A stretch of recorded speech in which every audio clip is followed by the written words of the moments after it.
रक्षा मंत्रालय के उस बड़े और विशेष मीटिंग रूम में इस समय रक्षा मंत्री स्वयं उपस्थित थे और उनके सामने मुख्य रक्षा सचिव रमन अग्निहोत्री और पुलवामा मिलिट्री बेस के base commander chief Suresh Rana भी मौजूद थे। दोनों की हालत अपराधियों जैसी थी। इतने लोगों के वहां उपस्थित होने के बाद भी वहां पिन ड्रॉप साइलेंस छाया हुआ था। तभी रक्षा मंत्री राजकुमार सिंह की आवाज ने उस सन्नाटे को तोड़ा। मिस्टर सुरेश राणा, आप पुलवामा मिलिट्री बेस के कमांडर चीफ हैं और सबसे पहले आपका ही पाला उससे पड़ा था। आप ही शुरुआत करें और बताएं कि क्या हुआ था। संकोच भरे स्वर में Pulwama military base commander chief Suresh Rana ने मिलिट्री बेस में घटी एक एक घटना बताई और अंत में बोले, उसने जो किया वो एक दिन में नहीं हो सकता। उसने मेजर विक्रम खटाना की हर जानकारी को बड़ी बारीकी से ट्रेस किया था। साथ ही उसे इस बात की भी जानकारी थी कि मेजर विक्रम खटाना दिल्ली के लिए कब निकलने वाले हैं। तभी वो मेजर के फादर का रूप ठीक उस समय धरकर पहुंचा जब मेजर दिल्ली के लिए निकलने वाले थे। अपने पापा से मिलने की खुशी में मेजर विक्रम खटाना भी धोखा खा गए और उन माइक्रोपिन का शिकार हो गए जो बेहोशी की दवा से भरी हुई थी। मेजर को बेहोश करने के बाद उसने अपने कपड़े मेजर को पहनाकर उसे मेजर के फादर का रूप दिया और मेजर के कपड़े स्वयं पहनकर और शानदार मेकअप के सहारे मेजर बनकर वो दिल्ली पहुंच गया। इसके जवाब में रक्षा मंत्री ने कहा, एग्जैक्टली ऐसा ही हुआ। दिल्ली पहुंचकर उसने मेजर विक्रम खटाना के रूप में न सिर्फ माननीय राष्ट्रपति से गार्ड ऑफ ऑनर लिया, बल्कि वीरता पदक प्राप्त करने के बाद ऑपरेशन पाक साफ की फाइल को भी रक्षा सचिव साहब से प्राप्त कर लिया। फिर गृह मंत्री रक्षा सचिव की तरफ पलटकर बोले, क्यों सचिव अग्निहोत्री साहब, ऐसा ही हुआ है ना?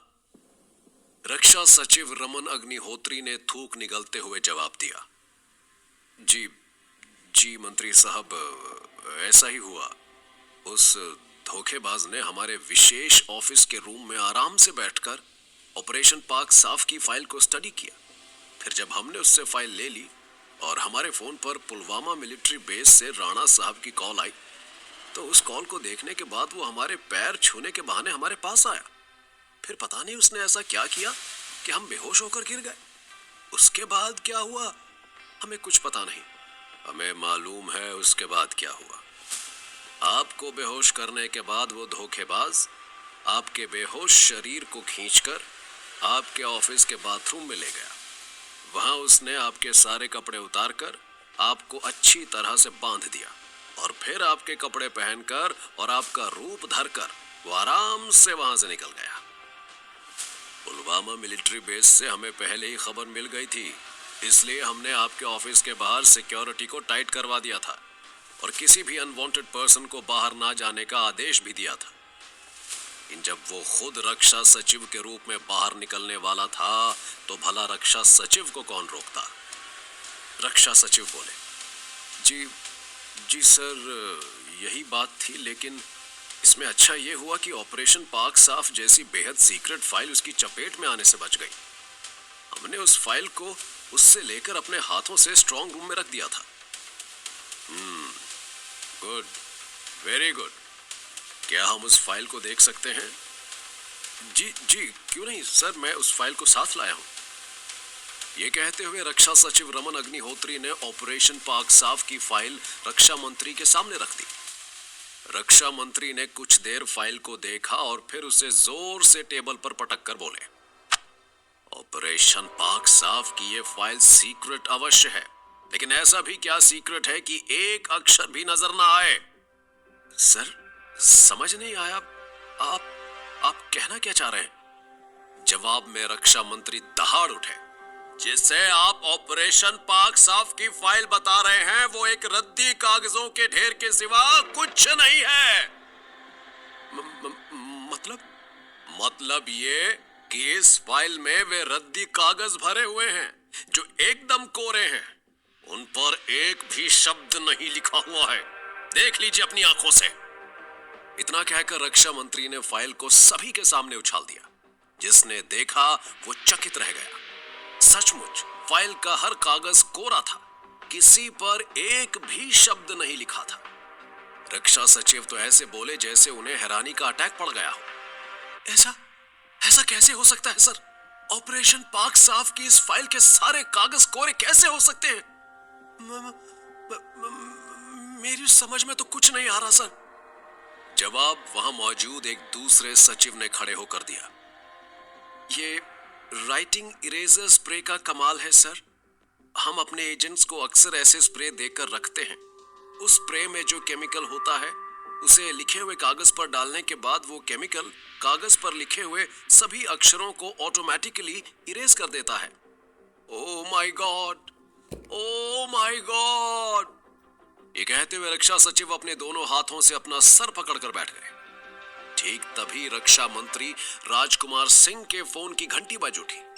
उन्होंने फोन रिसीव करके अपने कान से लगाया। उधर से कुछ कहा गया जिसे बहुत गौर से सुनने के बाद रक्षा मंत्री बोले, रक्षा सचिव जी के एस्कॉर्ट्स में जो कमांडोज तैनात हैं, यहाँ का हेड बता रहा है कि उनके साथ बहुत बुरी बीती है, और क्या बुरी बीती है उसे वो बताने के लिए यहाँ पर आ रहे हैं। थोड़ी देर बाद हेड ऑफ कमांडोज वहां पहुंचे और सभी का अभिनंदन करने के बाद उन्होंने बताना शुरू किया। रक्षा सचिव जी के रूप में जब हम उसे लेकर यहाँ से चले तो कुछ दूर जाकर अचानक उसने मुझसे कहा, गाड़ी को इंडिया गेट लॉन्च की तरफ ले चलो। लेकिन सर, हम तो रक्षा मंत्रालय जा रहे थे ना? हाँ, जा तो रहे थे, लेकिन वहां जाने से पहले हम एक बार ये देखना चाहते हैं कि हमारे देश की कमांडो फोर्स कितनी ज्यादा चुस्त दुरुस्त है। मैं समझा नहीं सर। हेड ऑफ कमांडोज ने हैरानी से कहा तो वो मुस्कुराता हुआ बोला, समझ जाओगे। गाड़ी इंडिया गेट के लॉन्च एरिया में ले चलो। उसकी बात मानकर मैंने सभी एस्कॉर्ट्स गाड़ियों को अपने पीछे इंडिया गेट लॉन्च में पहुंचने का आदेश दे दिया। वहां पहुंचने के बाद उसने मुझे और सभी कमांडोज को गाड़ियों से नीचे उतारकर एक कतार में खड़ा कर दिया और वो आदेश दिया जिसे सुनकर मेरे साथ सभी कमांडोज हैरान रह गए। मैंने हैरानी से पूछा, ये आप क्या कह रहे हैं सर? वही जो तुमने सुना। तुम और सारे कमांडोज एक कतार में खड़े होकर यहां से लेकर विजय चौक तक यानी 1 किलोमीटर की दौड़ लगाएंगे। ये 1 किलोमीटर की दौड़ इसलिए है ताकि हम देख सकें कि हमारे कमांडोज कितने एक्टिव हैं। हेड ऑफ कमांडोज हिचकिचाते हुए बोले, सॉरी सर, क्या दौड़ लगाने के लिए ये समय सही है? हेड ऑफ कमांडोज की बात सुनकर वो गुस्से से गुर्राया। कौन सा समय सही है और कौन सा गलत, ये हमें मत समझाइए। वो कीजिए जो हमने कहा है। It's my order.